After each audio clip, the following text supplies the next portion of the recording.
So this is the last trade of the day. The runners here Friday to close things out, up 230 odd points here on this Nasdaq with 6 left. Finding the flip from the lows, right? Rather than me trying to pick out the lows, what my main objective with this trade here is trying to identify where there is a change in structures. Finding these massive reversals, it's pretty hard to pick out the lows, pick out the highs, and then be on the start of the move as this thing is actually shaping up. It's a lot easier to just like wait and see where you have the actual turning point. So how do we find the turning point on this thing? Well, realistically, one of the main things that I'm going to be looking at, right, is going to be price action in relation to the balances. We can bring over our friend here, the volume profile, and we can take a look at where the balances and where those balances shift. So like if I'm looking at this realistically, we have that 840 area, which is the drop off of this volume here, and then the balance low, which is close to 640. So instead of me trying to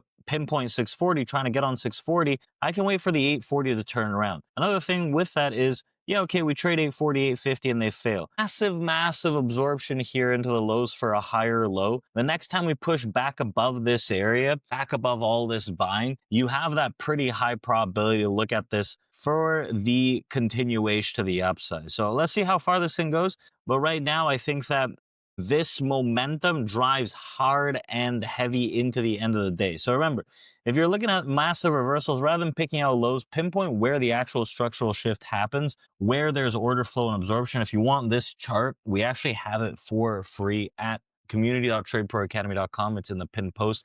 You can go and find it there.